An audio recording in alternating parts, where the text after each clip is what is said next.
صلاة الله سلام الله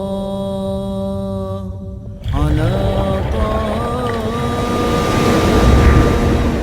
رسول الله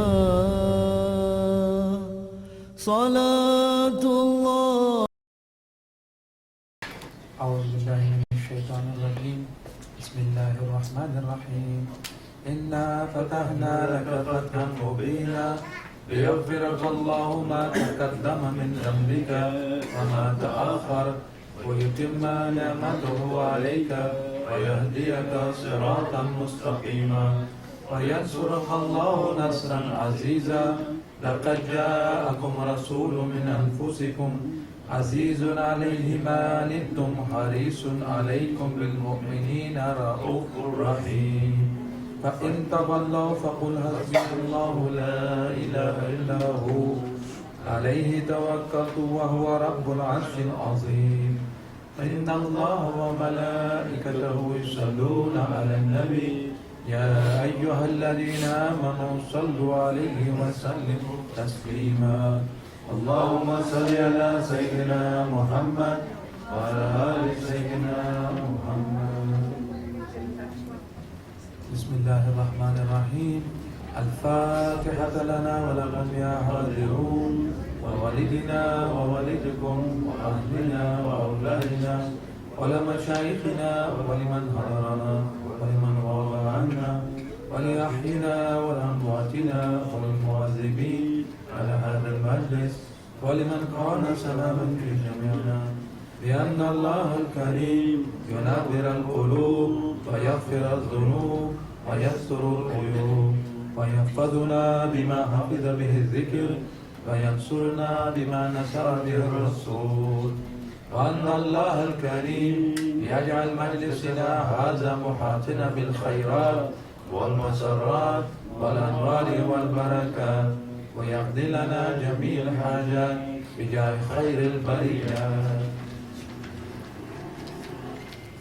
وأن الله ينصر المسلمين وعلى نيتنا الله الكريم ينصر سلطان الأولياء مولانا الشيخ محمد نازمية القباني ويحفظه ويوفقه على الدوام بجاه خير الأنام وعلى كل نية صالحة مع حسن الخاتمة عند الموت بعد عمر المديد في طاعة الله وإلى حضرة النبي.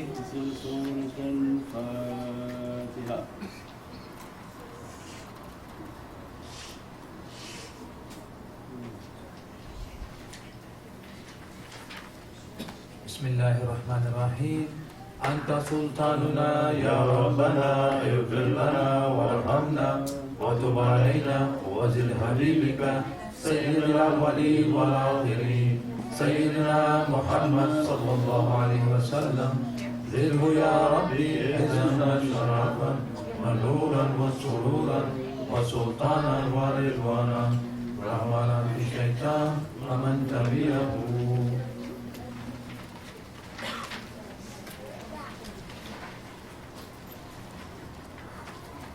عباد الله رجال الله أريتونا بأهل الله وكونوا أولنا في الله أرسلنا بفضل الله ويا أبطال ويا أرجاء ويا سادات ويا أحباب وأنتم يا أولي الألباب تعالوا وانصروا لله.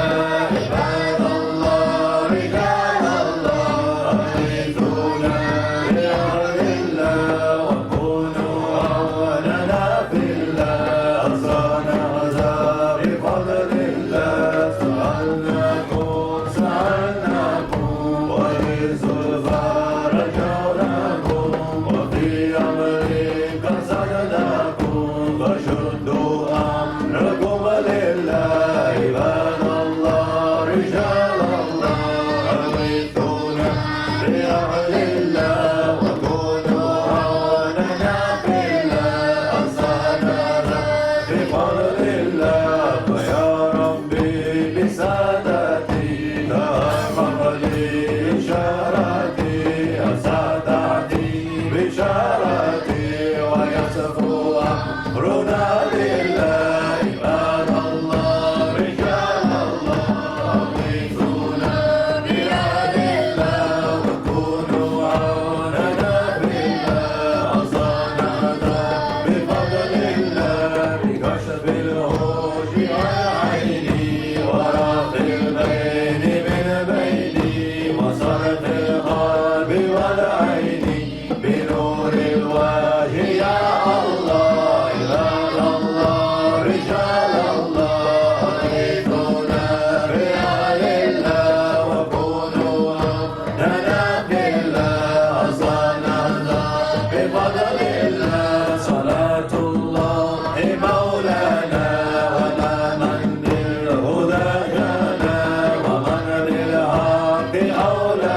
مدد يا رميتني مدد يا سمسي مدد يا أمير كلال مدد يا شاه نقشبند مدد يا عطار مدد يا شارقي مدد مدد مدد يا سيدي مدد مدد يا رسول الله مدد يا أحراري مدد يا طاهري مدد يا درويش مدد يا أتراكي مدد يا ضحي بالله مدد يا سرحني مدد مدد مدد يا سيدي مدد مدد يا رسول الله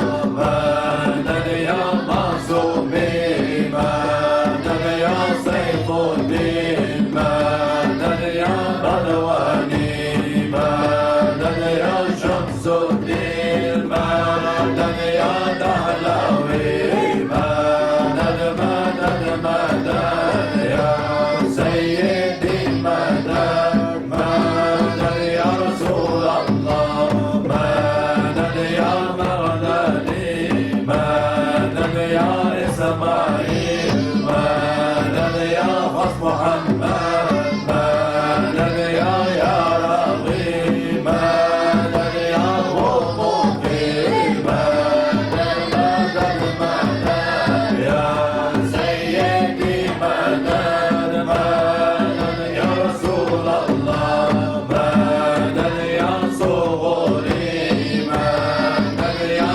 بدني مدد يا شرف الدين مدد يا عبد الله مدد يا قمصاني مدد مدد مدد يا سيدي مدد مدد يا رسول الله مدد يا سلطاني مدد يا شيخ ناظم مدد يا حقاني مدد يا شيخ هشام مدد يا شيخنا مدد يا قباني مدد مدد مدد يا سيدي مدد مدد يا رسول الله مدد يا صاحب الغار مدد يا فرداني مدد يا صديقون مدد يا يمني مدد يا إمام العرفين مدد يا صغوي مدد يا مرمي محمد مدد يا غفلنا مدد مدد مدد يا سيدي مدد مدد يا رسول الله محمد المهدي خليفة الله محمد المهدي خليفة الله عليه صلاة الله. اللهم صل وسلم وبارك على آله. There are some guests that are attending for undecided world competition. Everyone in the world competition from Indonesia. We have mics for them to the side now. Does this mic go there?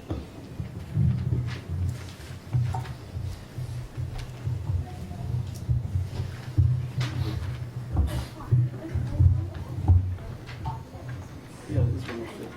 You can take this mic and put that there. Under here. Under here.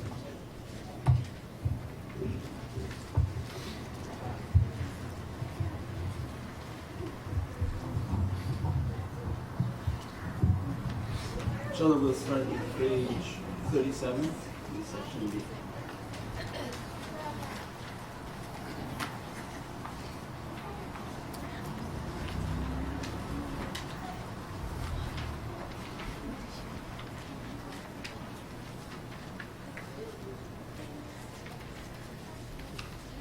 صلى عليك الله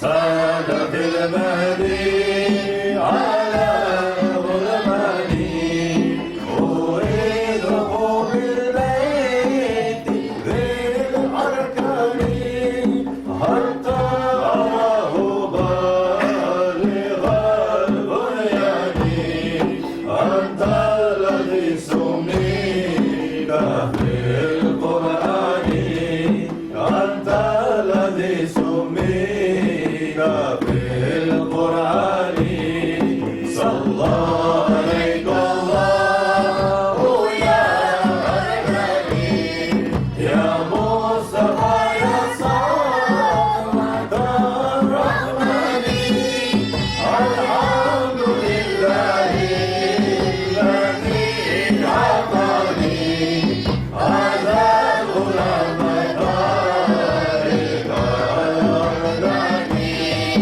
هذا الغلام الطارق الأرداني أحمد مكتوب على الجنان صلى عليك الله في الأحيان أحمده في السر والبرهان حقا على الإسلام والإيمان حقا على الإسلام والإيمان صلى عليك الله يا الغني يا مصطفى يا صمد الرحمن الحمد لله الذي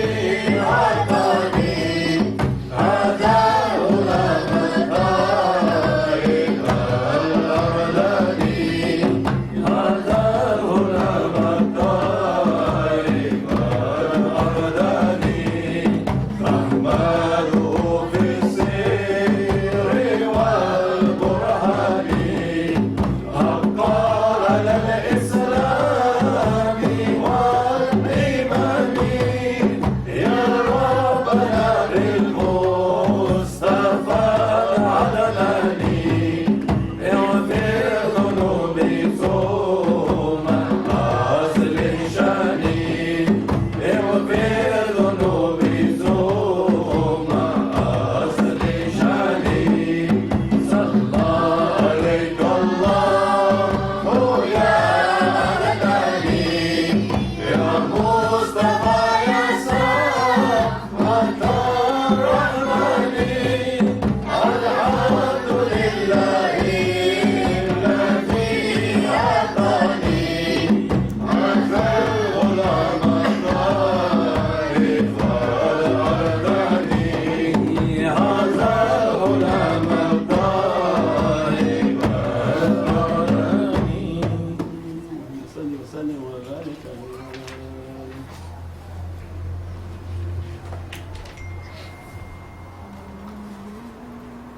يا أرحم الراحمين يا أرحم الراحمين يا أرحم الراحمين بارك على المسلمين يا ربنا يا كريم يا ربنا يا رحيم أنت الجواد الحليم وأنت نعم المعين يا أرحم الراحمين يا أرحم الراحمين يا أرحم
وسلم وبارك عليه وعلى آله. Turn to page 57.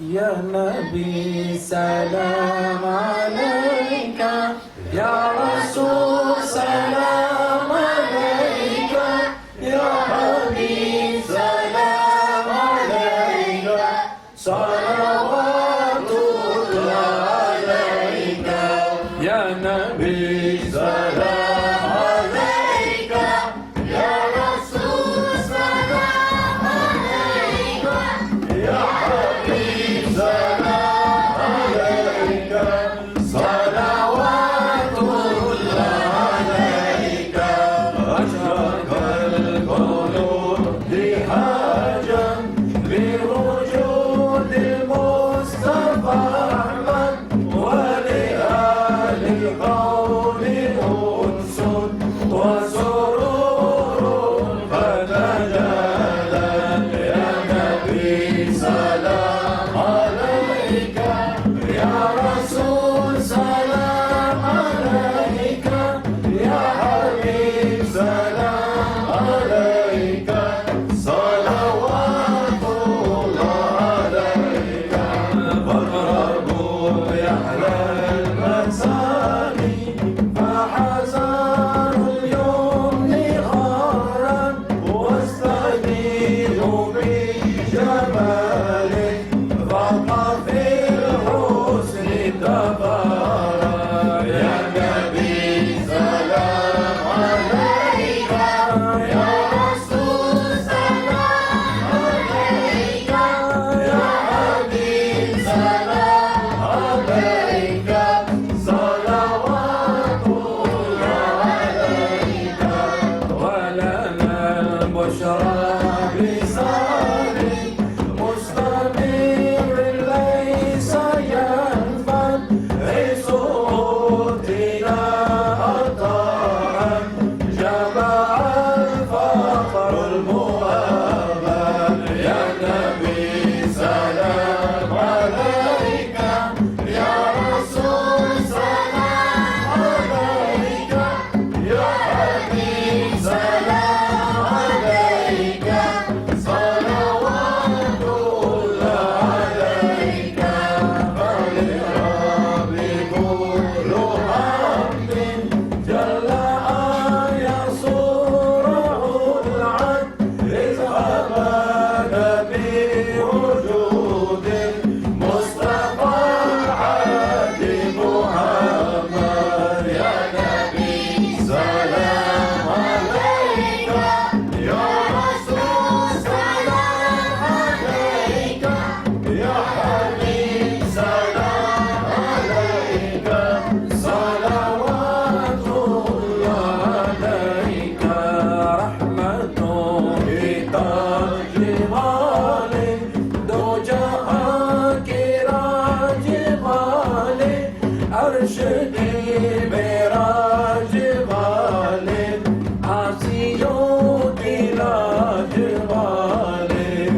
أستوفي شيخ ناظم حضرت ख्वाजा शेख हिशाम सदका इमाम महदी दूर हो सब ही के रंजो या नबी सलाम अलैका या रसूल सलाम अलैका या हबीब सलाम अलैका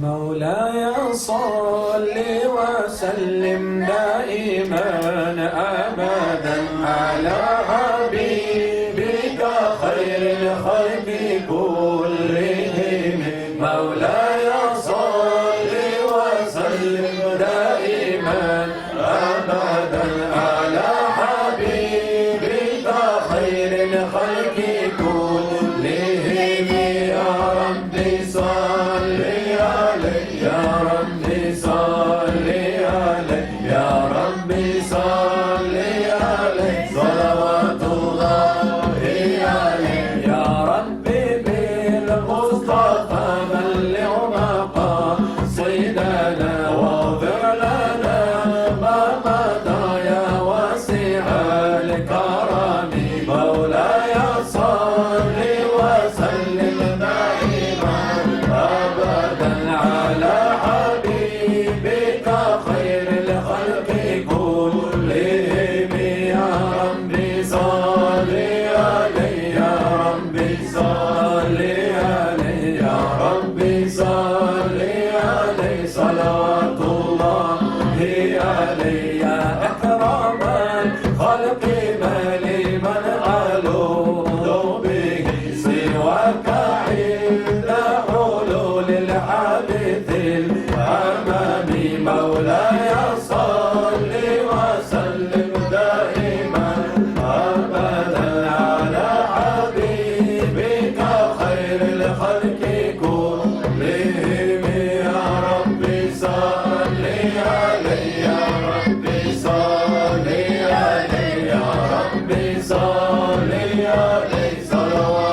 حسابي غير منقرم مولاي صل وسلم دائما أبدا على حبيبك خير الخلق كلهم يا ربي صل عليه يا ربي صل عليه يا ربي صل عليه صلوات الله عليه يا ربي واجعل رجائي غير منعكس لديك واجعل حسابي غير منغرم مولاي صل وسلم دائما أبدا على حبيبك خير الخلق كلهم يا ربي صل عليه يا ربي صل عليه يا ربي صل عليه صلوات الله عليه والطف بعبدك في الدارين إن له صبرا متى تدعوه الأهوال ينحزم مولاي صل وسلم دائما أبدا على حبيبك خير الخلق كلهم يا ربي صل عليه يا ربي صل عليه يا ربي صل عليه صلوات الله عليه وحسن لصحب صلاة منك دائمة على النبي بمنهل ومنسجم مولاي صل وسلم دائما أبدا على حبيبك خير الخلق كلهم يا ربي صل عليه يا ربي صل عليه يا ربي صل عليه صلوات الله عليه والآل والصحب ثم التابعين لهم أهل التقى والنقى والحلم والكرم مولاي صل وسلم دائما أبدا على حبيبك خير الخلق كلهم يا ربي صل عليه يا ربي صل عليه يا ربي صل عليه صلوات الله عليه اللهم صل وسلم وبارك عليه وعلى آله Muhammad Sallallahu. And that we have no way of achieving what Allah wanted us to achieve, and we have no way of achieving what Prophet Sallallahu wanted us to achieve, and only through their intervention and through their lives that they ask Allah and they ask Sayyidina Muhammad Sallallahu for that my sake and that my name with them and their love with me, minhi wa minhum, that they love me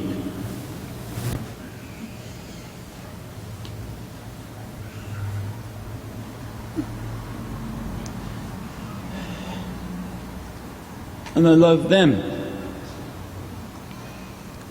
Minhi wa minhum, that Ya Rabbi their love for me is enough for me to love them with all their faults, with all the wrong, with all the imperfections. They don't look at that. It's like you look at your child and he poops in his pants, you clean him and you kiss him and send him on his way. Don't think even twice about that. Minhi wa minhum, that they plead to Allah from Holy Qur'an, Ya Rabbi, that they remembered us, Your words, Your holy words are true, that let me remember them in Your Divinely Presence. That they come together for my love, they come all for supreme love of Allah, love of Sayyidina Muhammad. But Ya Rabbi, they're attracted to that way that You asked me to establish. And by means of that way, Ya Rabbi, grant them and bless them. Grant them from whatever lights that you're addressing upon my soul on this holy urs, the holy passing of Sayyidina Abu Bakr as-Siddiq, in which he left the difficulties of dunya and made a reunion with those whom he loves, back to the love of Allah and to be best and to be back with his best of love Sayyidina Muhammad. With that light and with that reunion, Sayyidina Abu Bakr as-Siddiq dressing us and blessing us with holy Qur'an. There's no coincidence in our lives that with that remembrance, with that light, with that blessing, that I'm going to dress you from Allah's the best of dress. I'm not going to send you $5, I'm not going to send you kebab, but I'm going to send you Allah's ancient words. And these words, when they come, they're going to dress your soul, uplift you and take you back into Divine Presence. We pray that Allah grant us from these lights, bless us from these lights. Our way is the way of love, that we love them and love them until they begin to love us, minhi wa minhum, that he is from me and I am from him. And that only through love that can be established. And only way through love to be dressed by these lights and blessed by these lights and to be granted these unimaginable realities and ranks that cannot be achieved by just amal. We pray that Allah dress us from those lights, bless us from those lights, keep us to always love whom He loves.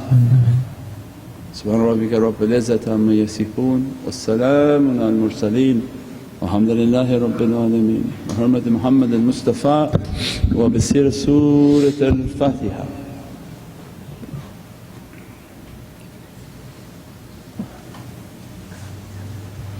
الأربعين، نية الاعتكاف، نية الخلوة، سلوك، صيام في هذا المشهد الله تعالى. مدد يا سيدي يا سلطان الأولياء ما شيخ عبد الفايز الداغستاني سيد الشيخ محمد نازم حقاني مولانا الشيخ هشام قباني انظر حالنا وسيحنا اشفى لنا عبدون بمددكم ونظركم. بسم الله الرحمن الرحيم. أشهد أن لا إله إلا الله وأشهد أن محمدا عبده ورسوله وأشهد أن لا إله إلا الله وأشهد أن محمدا عبده ورسوله أشهد أن لا إله إلا الله وأشهد أن محمدا عبده ورسوله.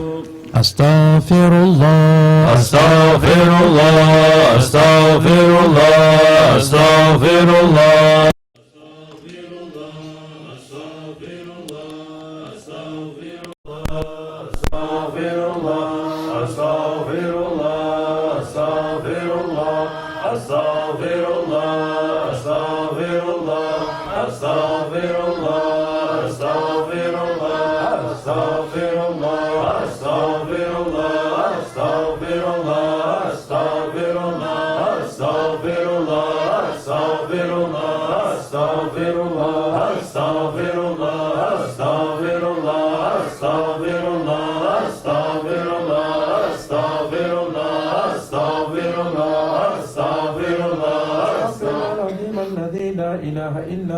هو الحي القيوم وأتوب إليه إنه هو التواب الرحيم من كل ذنب ومعصية ومن كل ما يخالف دين الإسلام ومن كل ما يخالف الشريعة ومن كل ما يخالف الطريقة ومن كل ما يخالف المعرفة ومن كل ما يخالف الحقيقة ومن كل ما يخالف العظيم يا أرحم الراحمين يا الله.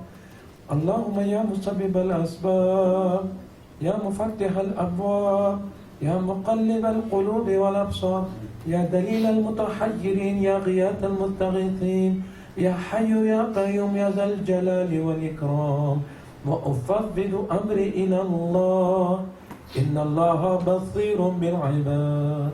رابط الشريف مدد الحق يا حجة الله يا المخلص.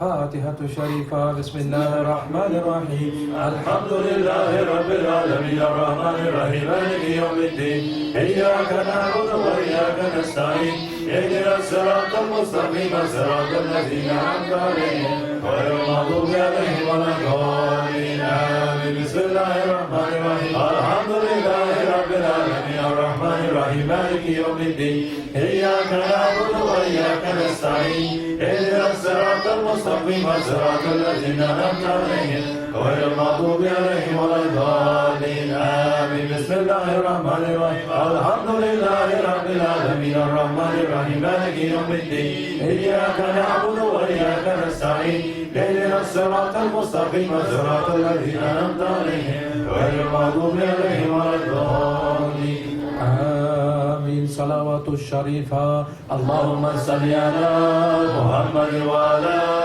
آل محمد وسلم. اللهم صل على محمد وعلى آل محمد وسلم. اللهم صل على محمد وعلى آل محمد وسلم. اللهم صل على محمد وعلى آل محمد وسلم. اللهم صل على محمد وعلى آل محمد وسلم. اللهم صل على محمد وعلى آل محمد وسلم. اللهم صل على محمد وعلى آل محمد وسلم. اللهم صل على محمد وعلى آل محمد وسلم. اللهم صل على محمد وعلى آل محمد وسلم. اللهم صل على محمد وعلى آل محمد وسلم. انشراح شريفة بسم الله الرحمن الرحيم ألم نشرح لك صدرك ووضعنا عنك وزرك الذي أنقض ظهرك ورفعنا لك ذكرك فإن مع العسر يسرا إن مع العسر يسرا وإذا فرغت فانصب وإلى ربك فارغب. الله أكبر. بسم الله الرحمن الرحيم ألم نشرح لك صدرك ووضعنا عنك وزرك الذي أنقض ظهرك ورفعنا لك ذكرك فإن مع العسر يسرا إن مع العسر يسرا فإذا فرغت فانصب إلى ربك فارغب. الله أكبر. بسم الله الرحمن الرحيم ألم نشرح لك صدرك ووضعنا عنك وزرك الذي أنقض ظهرك ورفعنا لك ذكرك فإن مع العسر يسرا إن مع العسر يسرا فإذا فرغت فانصب إلى ربك فارغب. الله أكبر. إخلاص الشريف بسم الله الرحمن الرحيم قل هو الله أحد الله الصمد لم يلد ولم يولد ولم يكن له كفوا أحد. الله أكبر. بسم الله الرحمن الرحيم قل هو الله أحد الله الصمد لم يلد ولم يولد ولم يكن له كفوا أحد. الله أكبر. بسم الله الرحمن الرحيم قل هو الله أحد الله الصمد لم يلد ولم يولد ولم يكن له كفوا أحد. الله أكبر.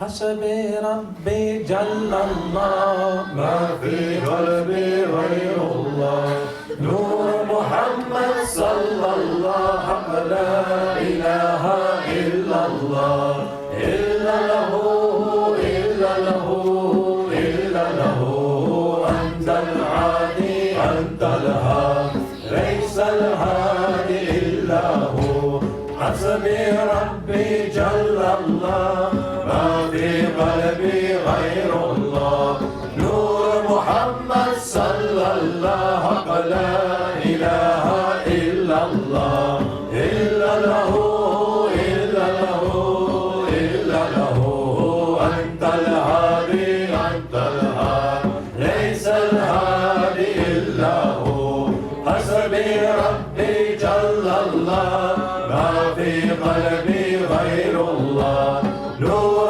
محمد صلى الله حق لا إله إلا الله إلا له إلا له إلا له أنت الهادي أنت الهادي ليس الهادي إلا هو حسبي ربي جل الله ما في قلبي غير الله نور محمد صلى الله حق لا إله إلا الله إلا